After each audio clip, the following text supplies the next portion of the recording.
So whether or not you bulk, cut, main gain, overbulk, overcut, whatever, train ineffectively, not eat protein, starve yourself, do cardio, when you go back to the gym, the newbie gains are yours for the taking.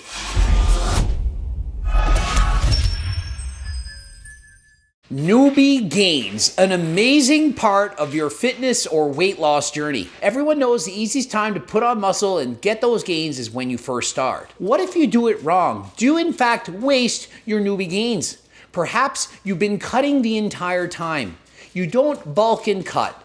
You don't go on the proper diet. You don't eat enough protein. And so a number of people have asked, what do I do? If I don't know how to train properly, should I wait? Should I wait until I know how to do everything perfectly? If I in fact joined the gym and did it all wrong, did I make a mistake? Am I doomed? Did I miss out on those precious newbie gains? Well, the short answer, and I'm glad to say this, is no. No matter how bad you trained in the gym, no matter how poor your diet was, you will never waste newbie gains. Newbie gains are forever. Even if you've been training for 10 or more years, you may in fact still have the potential to achieve those newbie gains. And so how newbie gains works is our bodies all have a genetic set point that our bodies just want to be at. Call it homeostasis. Perhaps your body wants to have 125 pounds of fat-free mass or lean tissue. Whatever amount of fat on top of that you can add, perhaps it's 50 pounds, making you 175 pounds. That's just living your life.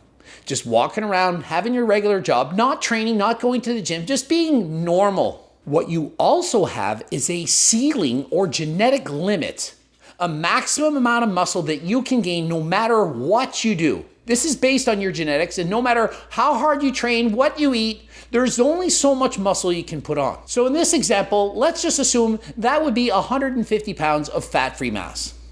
That means you could gain 25 pounds of muscle. So consider yourself to be like an elastic at rest.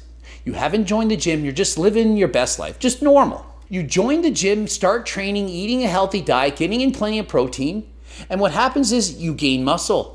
The more you gain muscle, the further away you go from homeostasis. Homeostasis being that 125 pound fat-free mass that your body wants you to be at. It does so because your body adapts to these training stimuli imposed on the body. Your body is smart and is able to adapt to its environment and knows it needs to add muscle in order to live effectively on this planet. And at first, it's very easy to improve. This applies to everything. Lifting weights, it's easier to build muscle to get stronger. Doing cardio, you improve your performance times by a lot. Learning a new skill, dribbling a basketball, playing badminton, skiing, you see tremendous improvements when you first start. The further you get away from your homeostasis or your starting point, the harder it is to keep those gains coming. I'm pulling on this elastic. At first, I hardly have to pull it all. But after I stretch it out further and further, I'm pulling with a lot of force. If I continue to pull to its maximum, that is my maximum genetic limit, the ceiling of which I can't go beyond. Unless, of course, I add in PDs, supplements, terkestrone, other things that are going to allow you to push beyond what your genetics normally allowed you to do. That would be analogous to perhaps spraying the elastic with some special chemical that allows it to stretch further than last time, allowing you to put on more muscle. Perhaps instead of 150 pounds of fat-free mass, you could get to 175. And on the opposite extent, if you detrain, you break your legs, you're in a coma, you just sit on your ass and do absolutely nothing. You're in a starvation camp. You have no access to protein. You're eating 500 calories a day. You lose all kinds of muscle. This is what's happening. You're going the opposite way. On the way up, you're adding muscle. On the way down, you're losing muscle. The further you go away from this genetic set point, the place your body just wants to be, 125 pounds, that's just your happy life. The further you get away from that, the more your body wants to move back to homeostasis. So if you go on a starvation diet, you don't eat enough protein, not enough calories, you sit on your ass all day, what happens is your body loses muscle and pulls the elastic to the side. Perhaps instead of 125 pounds fat-free mass, you now only have 100 pounds of fat-free mass. And you may be thinking, oh, I'm doomed. I've lost this 25 pounds of muscle. What could I ever do? What will I do? The body remembers you used to be 125 pounds, and it really desperately wants you to get back there. So if you join the gym after coming out of a concentration camp when you're only 100 pounds, it is going to jump back to 125 faster than freaking last time. Muscle memory and newbie gains are going to both occur simultaneously. And imagine if you added PDs to this equation. Newbie gains, muscle memory, and PDs all at the same time, you could go up to 150 pounds in a matter of months. And so if you see a before and after transformation where someone looks emaciated and then they suddenly put on a lot of muscle and you're thinking it's Photoshop, it very well could be real. Newbie gains coupled with muscle memory and PDs could make shocking, mind-blowing, hard-to-believe transformations. But how does this relate to your newbie gains and whether or not you're training effectively when you first start? Well, newbie gains always exist, and they do so to the extent of how far away are they from your homeostasis. So if you've been training in the gym for 10 years, but not training properly, you're training half-ass, you're not eating enough protein, not getting enough sleep, perhaps you're only here. You're not doing very good. And if after 10 years of training, you discover that you should be training harder than last time, that you should be using progressive overload, and you start doing so after 10 years, you just move the elastic. Couple that with a healthy diet, getting enough protein, eating 4 or 5 protein meals a day, you keep stretching the elastic. You hire Coach Greg to be your coach. You watch his videos. You join the gym, train 6 times a week, training your entire body twice a week, 10 to 20 sets per muscle. You're stretching it to the max. And so the more things that you can add that you should be doing to get your body away from homeostasis, the more gains you're going to get until you get to that genetic limit. And what happens if you then take 6 months off, go on vacation and say, I don't want to do it anymore. Or you overly restrict your diet. You're down to 5% body fat and you say, I'm just going to train my whole body once a week. I don't feel like working out hard. I'm just going to slack off. I'm just going to run. You lose this muscle, and the further you get away from your genetic limit, the easier it is to build muscle again. So depending on how much current fat-free mass you have and how far that is away from your genetic limit and how close it is to where you started, the more your newbie gains are going to apply. So whether or not you get those newbie gains in the first year of training or perhaps in 10, 20 years of training, they will always be there for you to tap into. Consider it to be like winning the lottery. Your newbie gains are like the lottery. Perhaps $12 million. You won the lottery, $12 million. Do you want all $12 million in the first month? Or do you want to spread it out and get $1 million per month for that entire year? The $12 million, it's yours for the taking. You can collect it whenever you want. Perhaps you took $6 million in the first month, and then you didn't want it for 6 months. You trained really hard, did the proper things, ate properly the first month. You made excellent newbie gains. Then for the next 5 months, you never worked out. It's okay, you still have the $12 million, it's in your bank account. You can withdraw it whenever you want.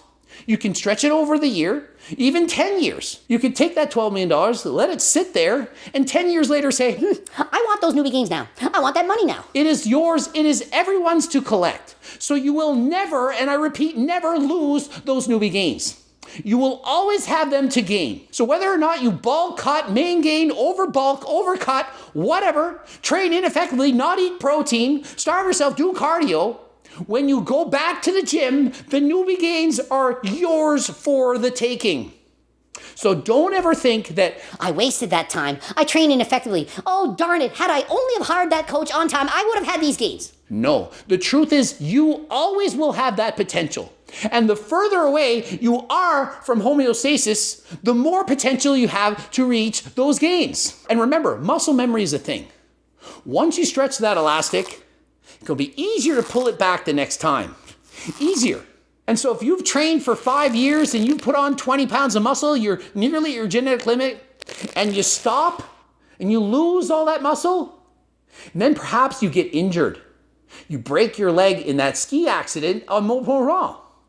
Didn't happen to me. You lose the muscle. You can get it back with a slingshot effect faster than last time. You have a boost. You have lost so much muscle, your body's fast forwarding you to 125 and going to slingshot you past all the way up to 150. You can always reach that potential. And so whether or not you start training as a teenager or in your 20s, 30s, 70s, you always have the newbie gains that you can achieve. The further you are from your genetic potential, the more newbie gains you have and the faster you'll be able to achieve it. And so oftentimes if you see dramatic before and after transformations, these are often from people who did absolutely nothing. They are so far below where their bodies want them to be, that as soon as they start doing things the right way, they grow tons of muscle, perhaps 20 pounds in a few months. And you're thinking, There's no way they could have done that natural. but the fact is, they were so far below where they should have been in the first place, or perhaps they had muscle memory, that they can actually gain that muscle in that short a period of time. In comparison, you're a very athletic kid. Perhaps you're doing gymnastics, you're playing sports, you're already training. And then you join the gym and you don't seem to gain as much muscle as other people. Your friend, they sat on their ass all the time. They didn't look like anything, had no muscle. You're thinking they have shit genetics. You already look pretty damn good. You play basketball, sports, gymnastics. You both joined the gym. Everyone assumes you have better genetics. And they put on 20 pounds in a year and you put on 10. You're thinking, Why? How is this possible? I trained smart and hard. I'm doing everything right. they were just that shitty to start off with. You already had some of those newbie gains from doing your gymnastics, from doing your calisthenics, from doing your push-ups, whatever you were doing to play in your sports. Depending on the sport you're doing, depending on how active you are, you have no idea how much muscle you've already built past what your body simply wanted you to be if you're at homeostasis. And hopefully this all makes sense to you and you're happy to know that whether or not you started the right way or the wrong way, you still have the potential to make the gains. There is no magic time that you have to do it. You don't have to start training as a teenager. Just because your hormones are going crazy doesn't mean you can't make those gains later in life. You're 40 years old, you've never trained in your life, you're thinking, Oh, I lost those newbie gains I would have made as a teenager. you join the gym at 40 right now and you will be shocked how you look in a year or two. Go to the gym, do your best, get motivated, train harder and smarter, and realize even if you do it wrong, it's okay. You can make the gains later. Maybe you won't gain as much muscle as quick as someone who does everything right. It'll simply stretch it out over a longer period of time. Hope you learned something. Ending it here. GregDoucette.com for coaching. Greg Doucette, IBB Pro. Click the bloops. Watch one of those harder than last time supplements. If you're having struggles making the gains, perhaps you've been training for several years, you can get the supplements. It makes it easier than last time to make those gains. Subscribe. Click the bell button to get notified of all my videos. Comment for the algorithm. And until next time, I am out.